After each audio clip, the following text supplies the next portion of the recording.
everybody, welcome back to Kratom Kingdom, or Kratom with Chris, whatever you want to call it. It's all the same to me.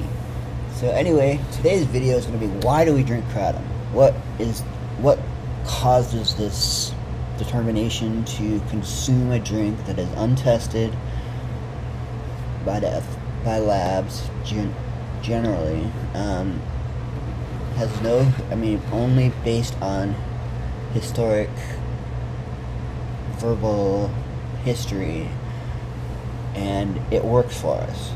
So what causes us to drink Kratom?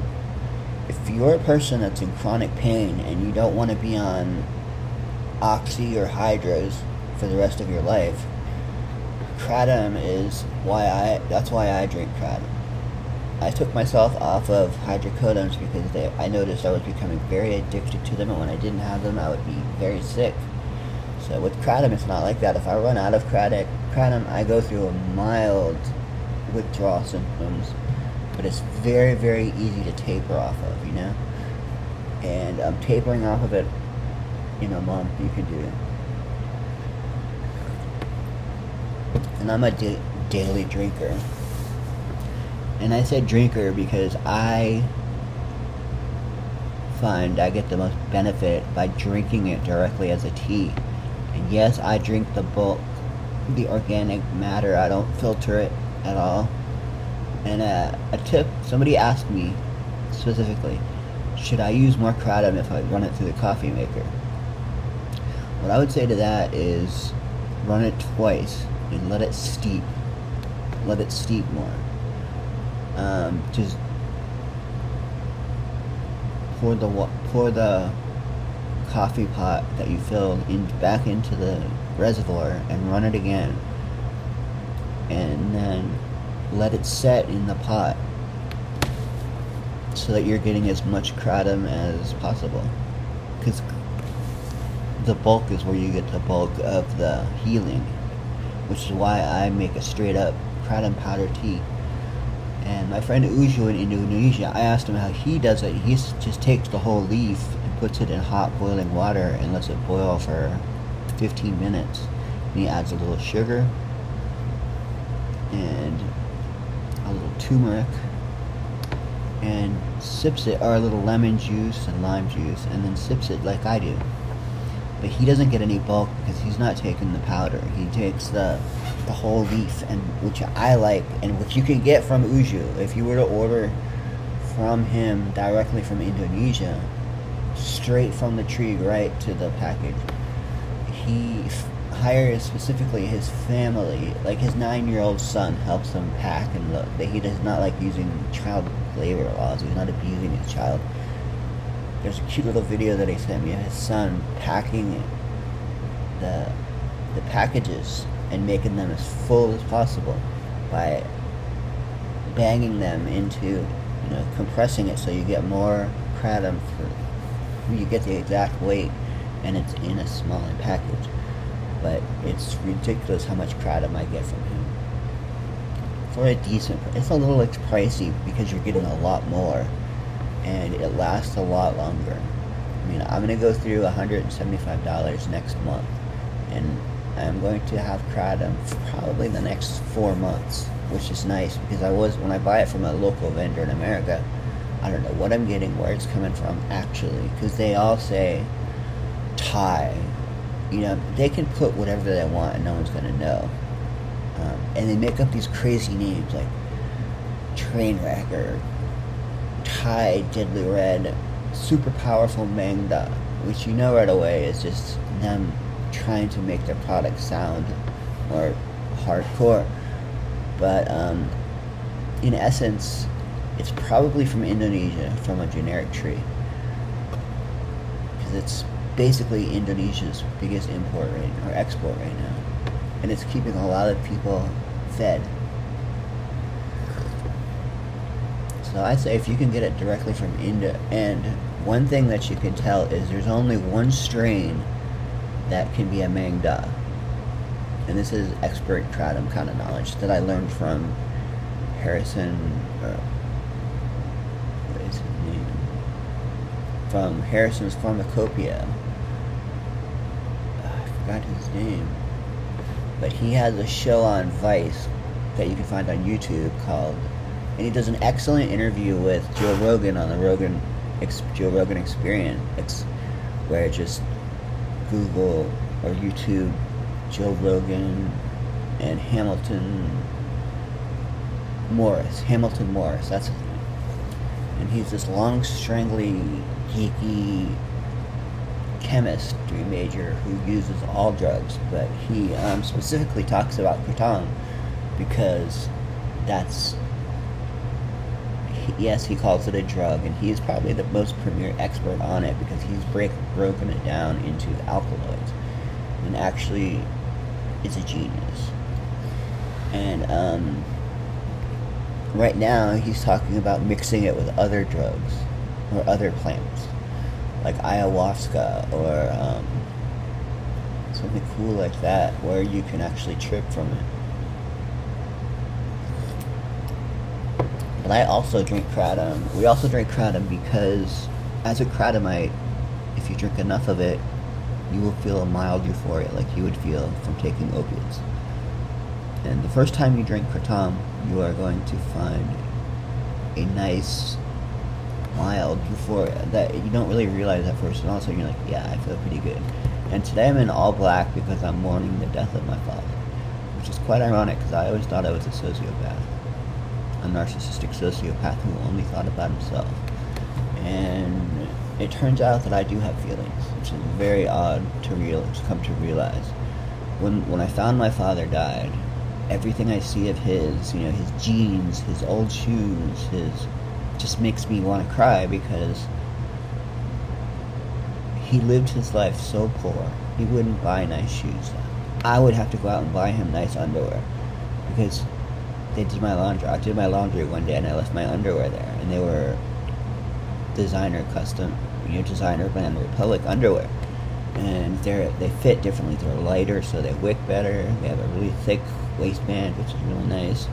And he put them on, not knowing they weren't his, not thinking, and was like, "Wow, this is amazing. These are amazing. I last all day, and I'm not chafing, and they're not riding up on me, and they're not falling down." And I was like, "Dad, they're only $6 a pair." And he's like, "A pair?" He's like, "You know what I get for $6? I'm like, "Yeah, crap." So I'm like, spend $18 on yourself and get 3 pair. And he's like, "I just can't do it." So I would have to do it for him. And he always wore shoes from Walmart because he tears them up so bad because he was just a carpenter in his past life before he had to retire from his body falling apart. Wow, did I just digress? And so anyway, so I would me and my sister have to buy him nice things, or had to, because he would never do it on himself. So I would look at his shoes and they were he would wear them to death. And his car, and he never had anything nice because he grew up without even electricity and no running water in his house. They had an outhouse, God for God's sake, in Montana. So if you live in Montana and you have to use an outhouse at 2 o'clock in the morning on a snowy night, I mean, I would rather die. And he was so okay with that. He lived his whole life that way, and didn't have shoes to go to school with sometimes. And this is like true stuff from 1948 when he was born, from the 40s and early 50s. And he was a man. He taught me to be a man. He died before he finished. And he wasn't very emotional either. He was the kind of guy that would never cry. And one thing I found out, I took his computer back because I gave him a MacBook Pro because, again, he was using this nasty, horrible pawn shop Dell computer that was crashing. It had billions of adware and viruses. So I gave him my MacBook Pro, and he just thought he was on top of me. He was like, tell all of his friends, I've got a MacBook Pro now. And I was so proud of him for enjoying. He started to enjoy nicer things. And so I gave him my first generation MacBook Pro, because I've always been a Mac person. And if you're a Mac person, shout out, hustle, eye to eye.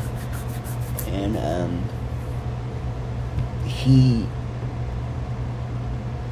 you know, it would, but he tore it up. What the hell is a Z key again? Oh, this is my computer. That's what, his lost the Z key, and I bought him a new Z key, and he refused to put it on. He's like, I never use Z, so I don't really need it. I'm like, yeah, but it makes your $2,000 computer look janky. You know, do something nice for yourself. You've got a hole in your jeans. Buy a pair of Levi's, not the cheapest rustlers you can find from Walmart. Just because you don't think you deserve anything nice. And so I went through cleaning out the computer, getting rid of like whatever he was, and I went through the history, praying that I wasn't going to see anything inappropriate in his history that he would be watching. Yeah, not. I hide my porn in my computer, and I specifically use incognito window, because if I die and somebody goes through my computer, I don't want them to see me as a pervert, even though we all are. I just found out my mom, in her youth, used to read Playgirl magazine because of the articles she said. And I thought that was pretty cool, you know?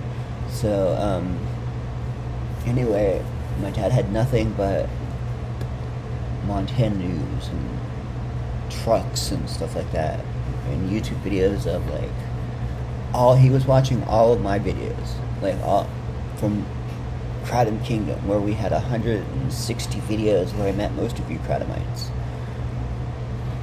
And he watched almost every single video. So he got to know me through Kratom Kingdom, which was really cool, which is why I started to add more of a vlog to my Kratom Kingdom, because there's only so much information new information that I can come up with.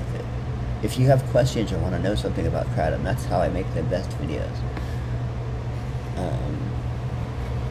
You know, and I'm trying to, and it's not clickbait, but generally, somebody interested in Kratom, you've probably done this. You go to YouTube and you type Kratom in the search bar, and Joey's talk will always come up, which is his opinion of Kratom. It's based on no real facts, and I just don't enjoy it. I don't feel like I've learned anything new. So I wanted to make a YouTube channel that told it as it is. You know, what is Kratom? Really, what is it? It's a drug.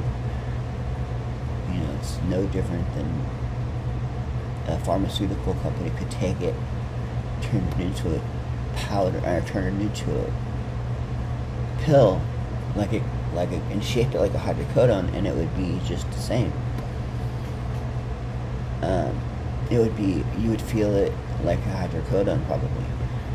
And the pharmaceutical companies, I guarantee you, are looking at it that way now, because it's become prolific. So many people use Kratom that I suspect I'll be back up into the 600 range in 2023.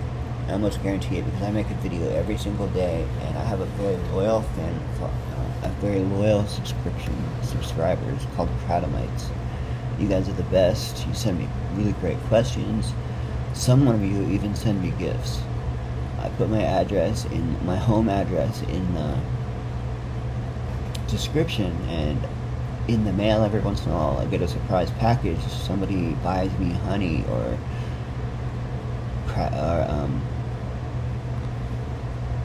tools for making Kratom, and just really cool stuff, like little powders, like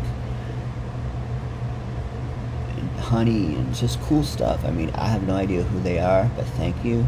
I really enjoy getting the gifts in the mail, because I don't make any money from the channel, and I don't want to make any money from the channel, because that's going to screw up my disability.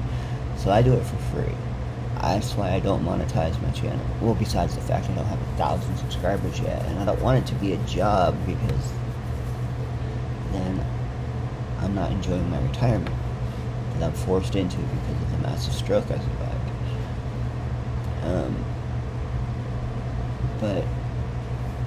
So I've accepted the fact that I am grieving, so I wear black, and because that's the way I was a gothic kid growing up. I mean, I had long black hair, everything was pierced. I had a pierced hoo-ha. I mean, everything was pierced, and everything got tattooed, and I wore a mask. I was the first guy to wear a mascara at high school. That went over real good, let me tell you. Going to Colorado high school with mascara. In a big black trench coat and big black Doc Marten boots and black lipstick sometimes. If I went to a show, I'd wear black. If I was on stage, I'd wear black lipstick. Or a bicycle chain from my gauge. I had really big hoops in my ears that were really thick.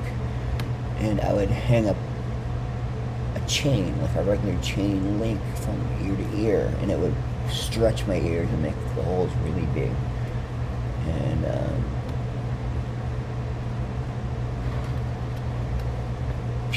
And that was my thing in high school, because I felt so different. So I was an artist, a morbid artist who played gothic hardcore, and we would sing about our impending doom, our impending deaths coming up, and how everything is bad.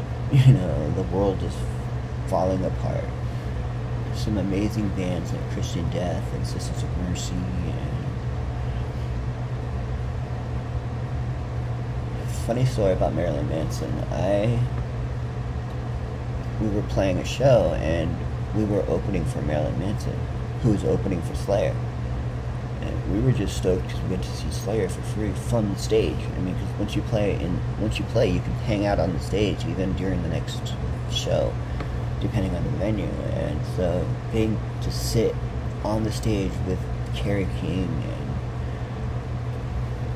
Tom Araya, and it was just amazing, being able to touch them while they play. So anyway, Marilyn Manson decided he was going to bring a goat on stage and fuck it with a dildo. We were like, oh no. I hung out with a hardcore group called Straight Edge, which I'll make a whole nother video probably dedicated to Straight Edge, because we were anti-feminist. We were very feminist, even though we were men. We believed in trans, LGBTQ, whatever all those acronyms mean. And we were very PC, that's the word, very politically correct. Like, if we ever heard the N-word used, we would crack some skulls. And we never drank, we never did any drugs, which is why when I started using Kratom, I quit calling myself Straight Edge, because I consider Kratom a drug, like coffee. I mean, when I was really hardcore Straight Edge, I wouldn't even drink coffee or have sugar. And no smoking, no immoral, or I would never have a one-night stand, because you were taking advantage of, you were just using a woman, which a true Straight Edge guy would never do. Wow, have I been wasting time. I'm so sorry, you guys.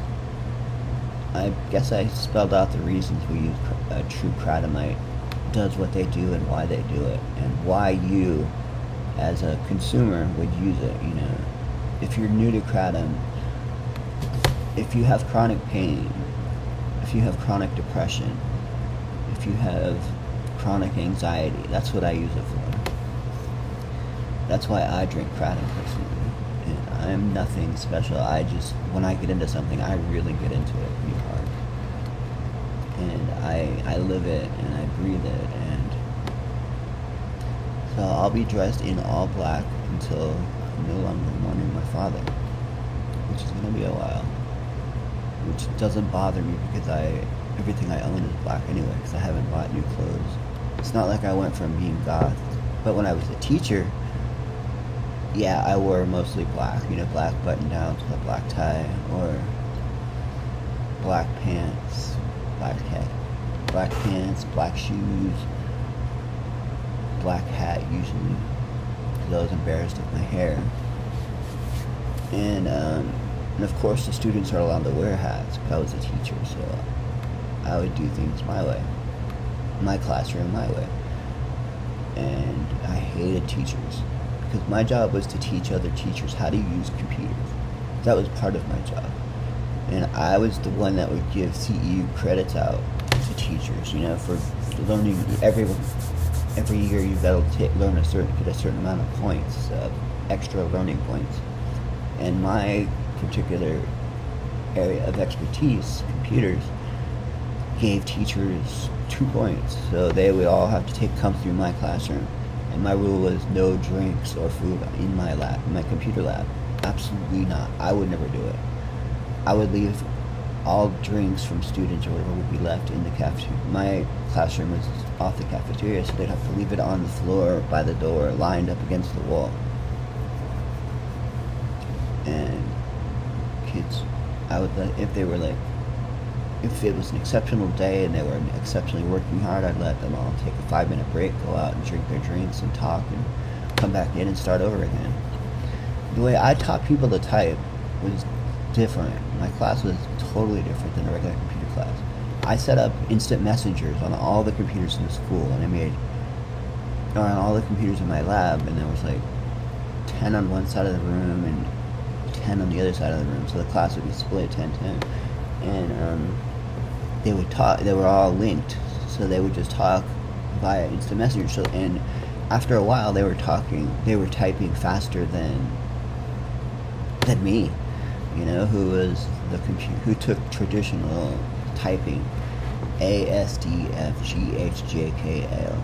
So, you know, have to memorize the keys. K, K, K, K, G, G, G, G, H, H, H, H, etc. And it was, I remember thinking, this is the most boring way to teach computers, to teach typing. There's got to be a better way. So I realized that when I was using AOL Instant Messenger with the 56 baud modem, remember that? You've got mail. And then you would talk to girls online from different states. You'd be like, hey, yo, I'm 16 and really horny. You wanna talk? And my typing skills got really good because I was talking, and so I'm typing really fast, you know, just out of just doing it. And I used solitaire on all the computers, and I taught all the kids how to play. It let all the kids spend 10 minutes playing solitaire because you're really learning how to use a mouse. So solitaire, you're learning how to click, drag, select, double click. And damn it, froze again. So I will talk to you all in the next video.